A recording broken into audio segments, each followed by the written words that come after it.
Hello, everyone, and welcome to another episode of The Powerful Man Show. I am your host, Doug Holt, with my co-host, Tim, the Powerful Man Matthews.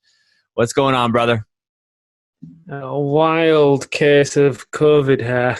Yeah, I think a lot of guys have it, but I can almost guarantee that none of the guys listening to this podcast care.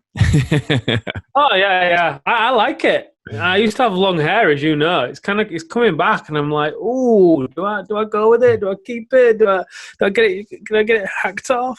The long hair was nice when you were visiting me here in the States, because everywhere we went together, you would get spare change from people. It's good. See, I'm all making money, multiple streams of income. You know. There you go. The whole mantra: "You are a money magnet." Mate, just grow your hair. There you go. Well, it worked for you for sure.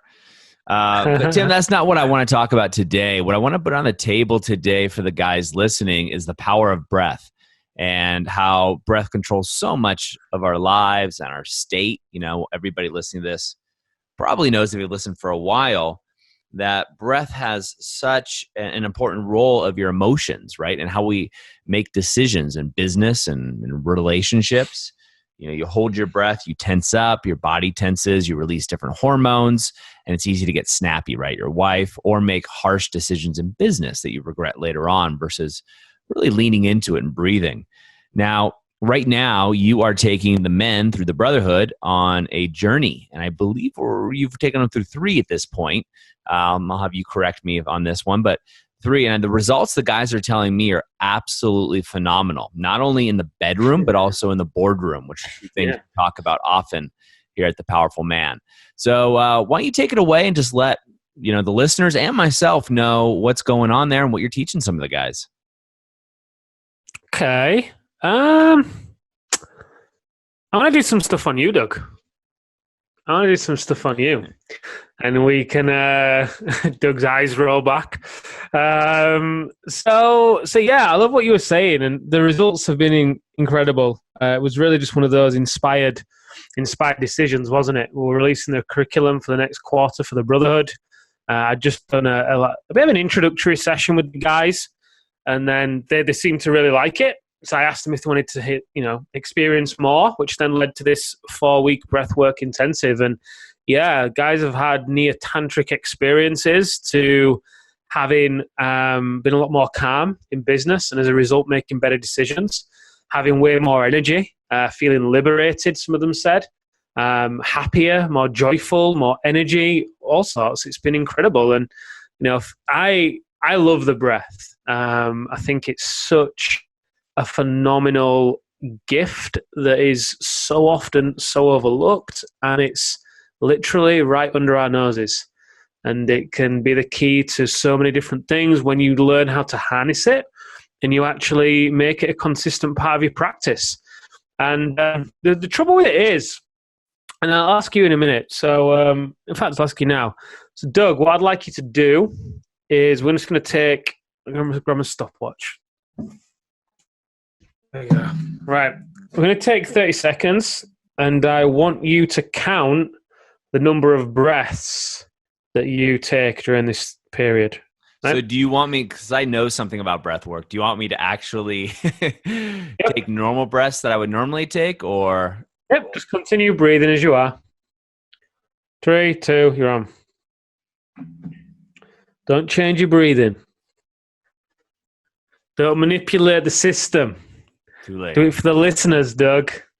Do it for the fans. Be a team player. Last 10 seconds.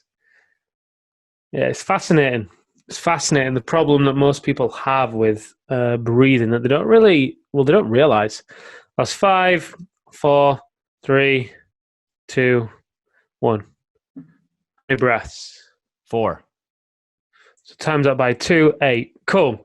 So the first mistake a lot of people, I don't want to say mistake sounds harsh, the first problem, let's say, a lot of people have is that they often breathe in too fast. So some of the guys on the Brotherhood call, when I did that with them, they were breathing 18 breaths per minute. Some of them even 12 breaths per minute, which is super fast. And the other thing we had them do to start with was to notice where they were breathing from, because a lot of people breathe backwards, essentially, as I'm sure you know, and breathe from the chest instead of the stomach. Now, the problem with being in a position where you are breathing, your number of breaths per minute is high, so above really 8, so you're borderline, above 8, and also you're breathing paradoxically, is that it will put you, it's likely anyway, to put you in a position of fight or flight because of the pH in your blood, and also the other things that are triggered within your body.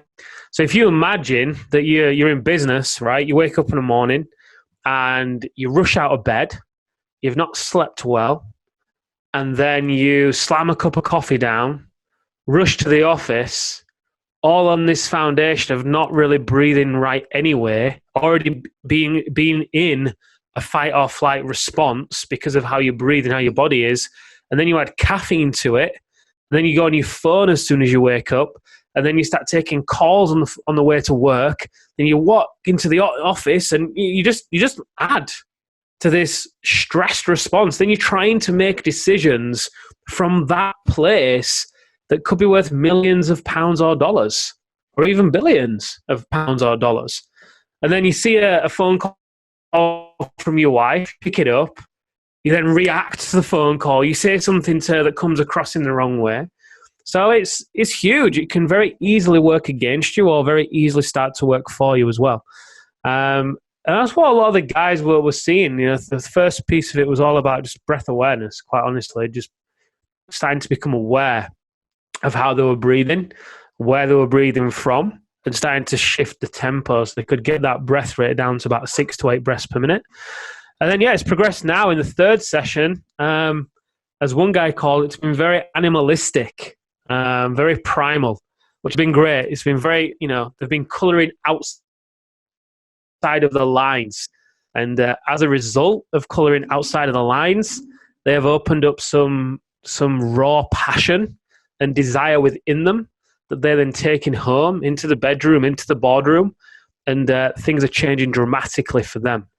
I mean, you think about it as businessmen, right? Just human beings in general. We go through the day and we take on these stresses, right, from things that happen, conversations that we have, and we've been taught to keep it all together, right? All nice and neat and within the lines, but it's just not realistic sometimes. Because inside you can be like raging and roaring, but then you're being all nice and calm and trying to stay centered in a meeting. That doesn't discount the emotions that have stirred up inside of you.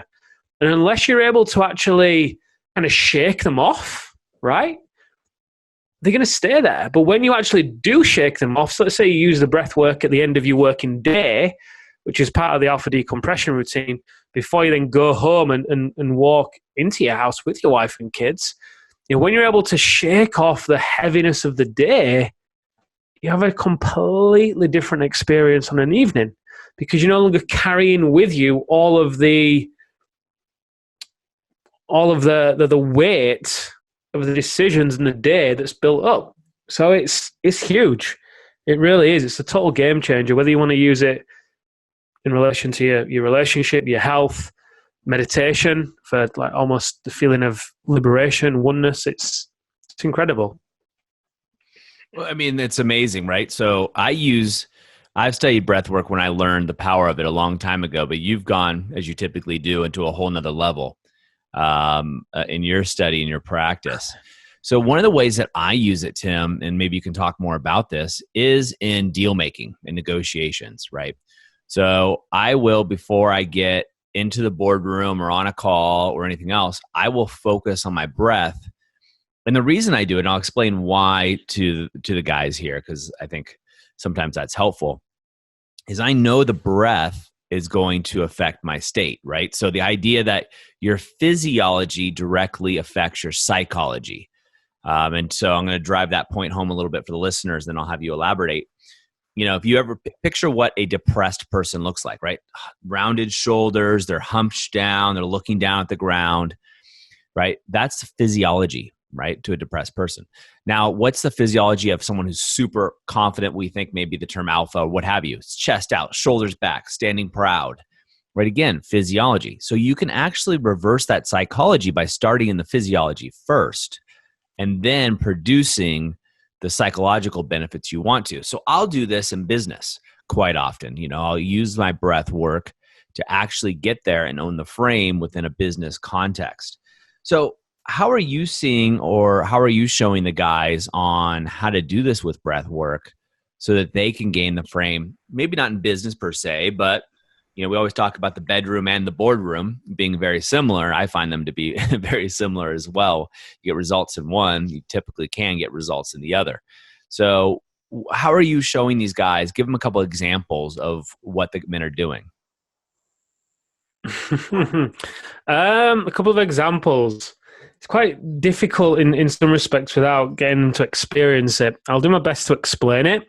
It may sound rather weird, and I'm going to give you an out here, and so the people listening know, you've done the brotherhood calls. So the brotherhood, for those that don't know, we have something that we go through our primary program, right? So we have, not only do we have the alpha reset, but we also have the activation method, as well as other programs.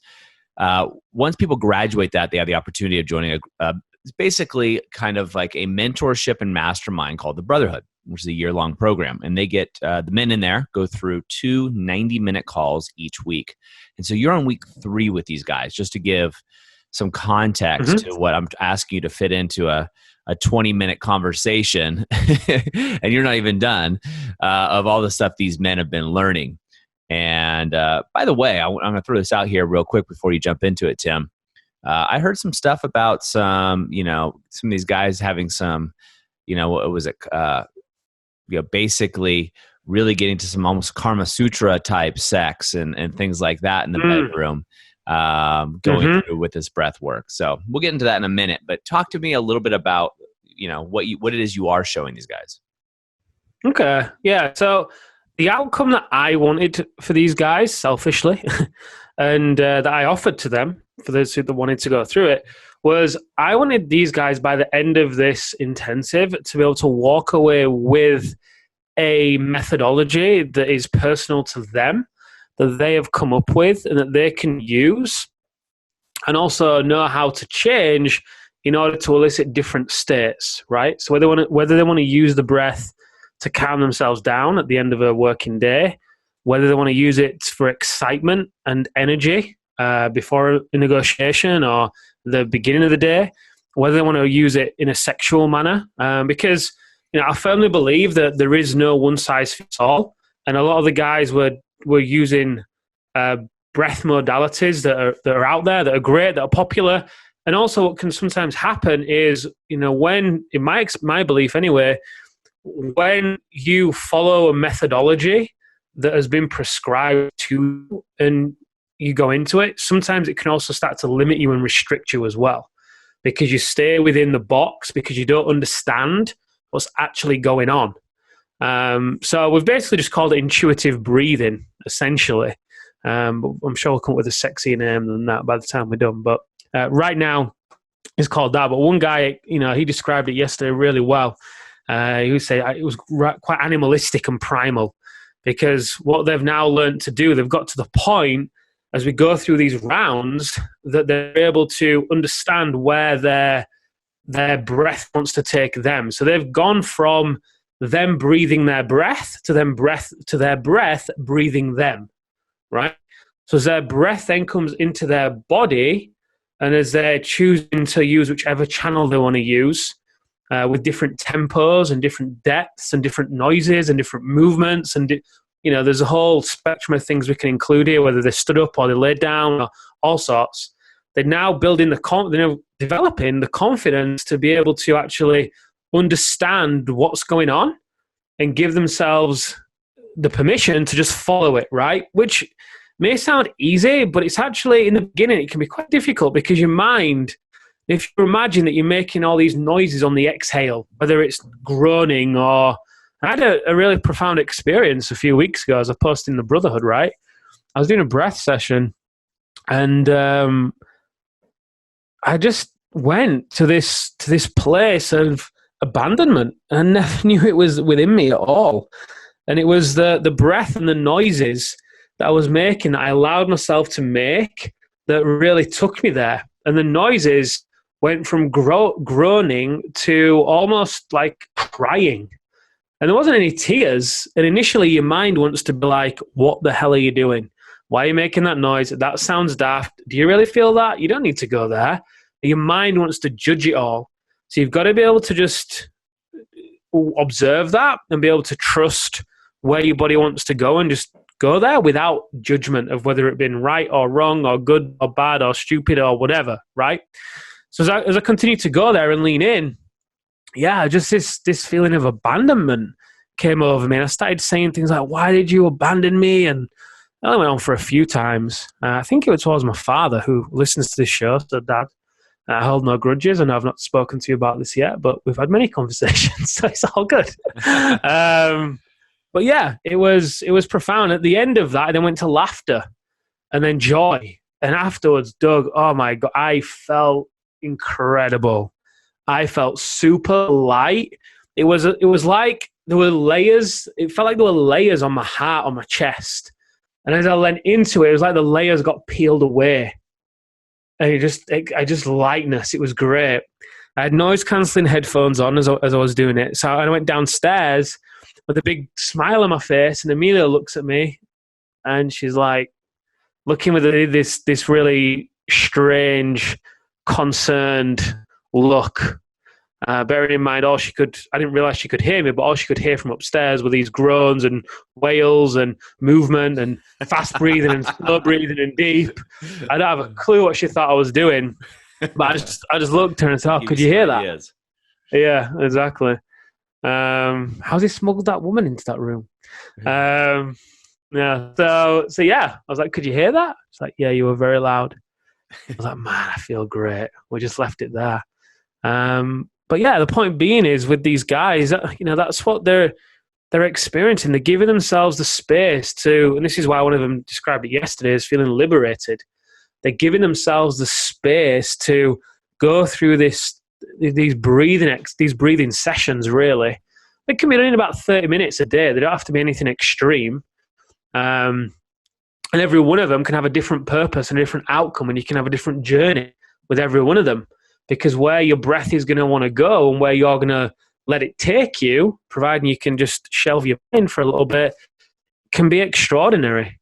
And often the most extraordinary sessions are the ones when you expect it the least. All right? They come out of nowhere. And I firmly believe as men, we are very primal, right? We are very, especially the type of guys we are and the guys we work with, out there in business, taking action. There's still something very primal about who we are and what we do.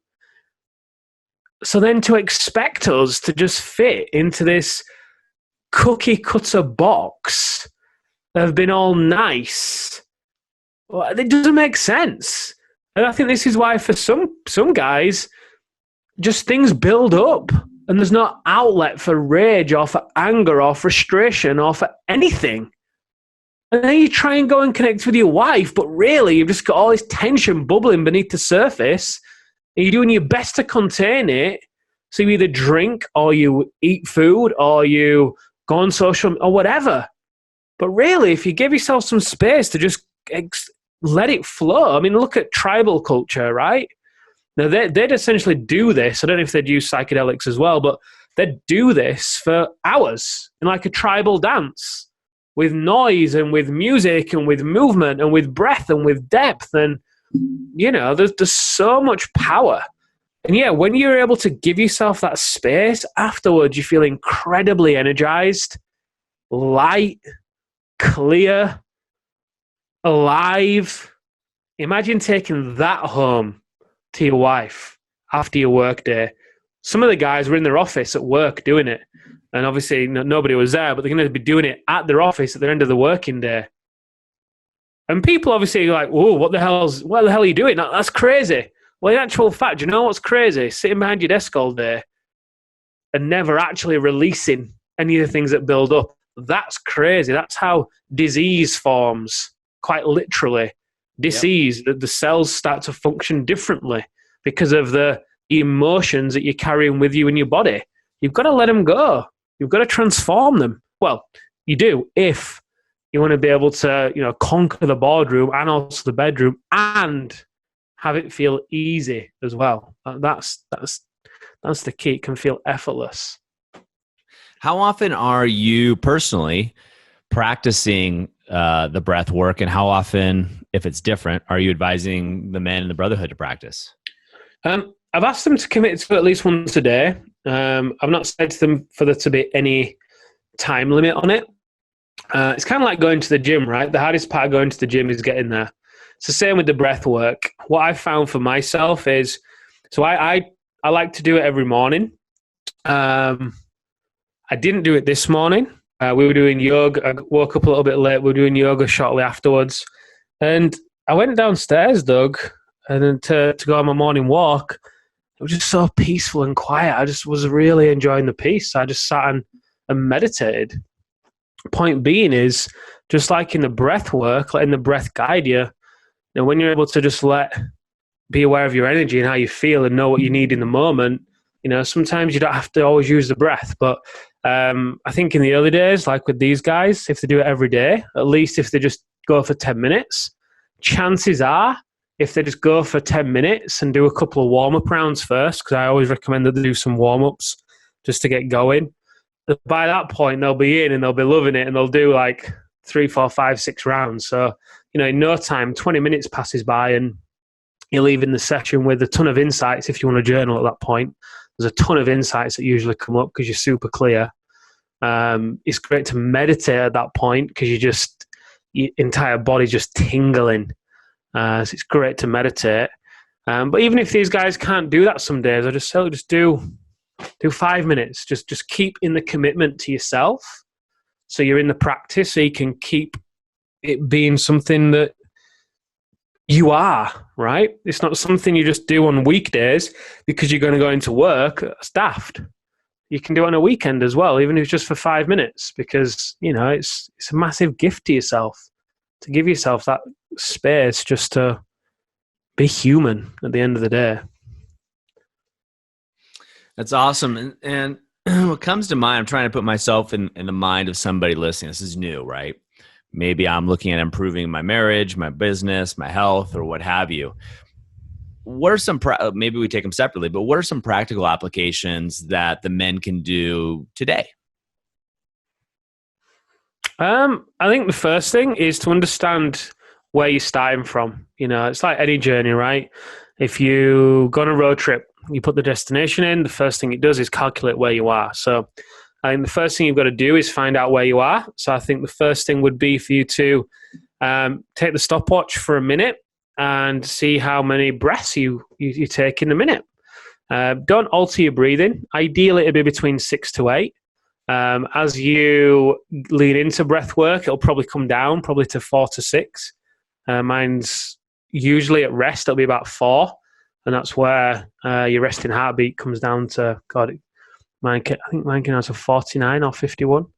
But anyway, start by knowing how many breaths you're taking. Start by knowing how you're breathing.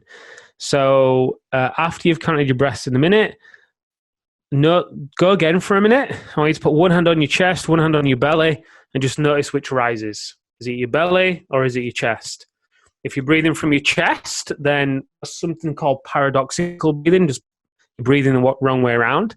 It's nothing to be worried about. But as you then go into the breath work, part of the practice will be for you to breathe from your diaphragm, because when you do that, it gets you out of fight or flight response. I can remember one guy who came to the Alpha Reset.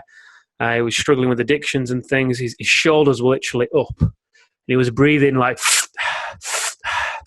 and his legs were shaking and everything. And by the end of it, his shoulders were down. His breathing rate was normal. It was in his body.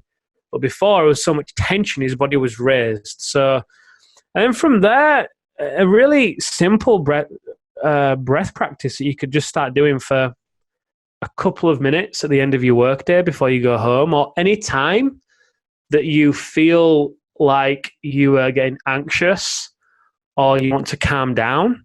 It'll be difficult to do this if you're caffeinated. But imagine that you're steaming up a window, right? So you've got a window there. You breathe in it, try and steam it up. Do the same thing, but just do it in and out through your nose. And as you do it, just focus on the feeling and the noise of the breath as it comes in through your nose and out through your nose. And what you should find is it starts to lengthen, and the feel of it starts to soothe you. And it's linked to your parasympathetic nervous system, which by default starts to calm you down, which is a great thing to do, like I say, especially at the end of the day, if you need to calm your mind down from the busyness of the day in preparation to going home. And as you do that, just watch your thoughts, because they're probably going to start to slow down, and try not to get sucked into them. You don't need to become them and get involved in them. But yeah, just start there. Super simple. Well, it reminds me, we have the decompression cheat sheet, and things of that nature. But for the guys listening to this, think about martial arts. If you've ever done martial arts, at the end of the day, at the end of your session, right, what do?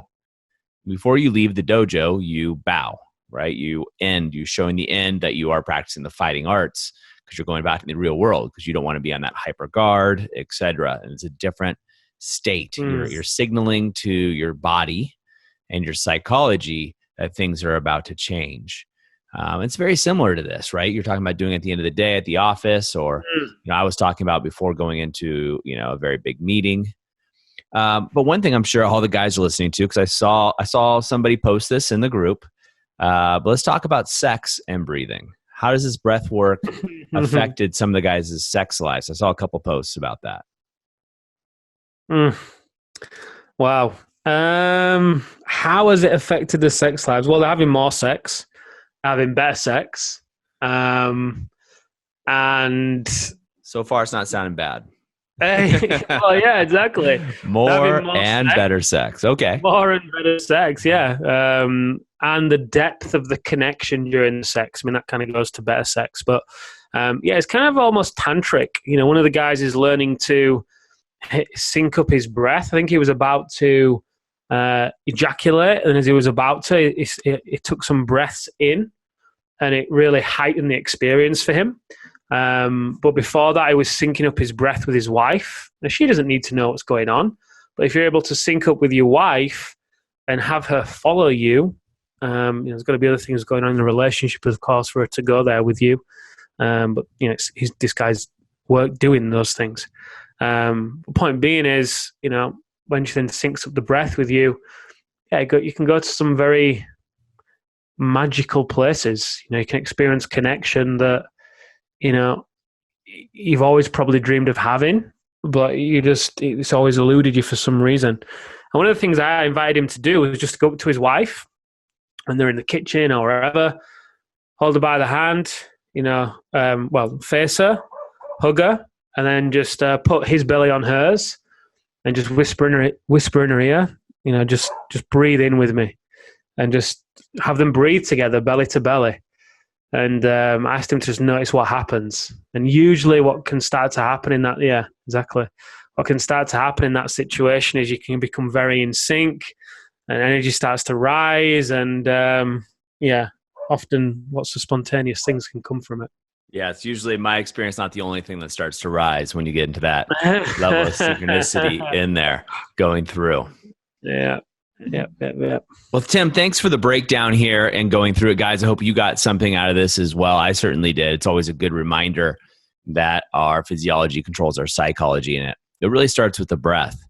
Gentlemen, if you'd like to learn more about what we do here at The Powerful Man, head over to thealphareset.com. That's thealphareset.com, where you can get more tips and tricks and trainings from Tim himself, as well as the opportunity to talk to one of our coaches, just to see if the Powerful Man, the programs that we have, are the right fit for you. So until next time, we'll see you on another episode of The Powerful Man Show.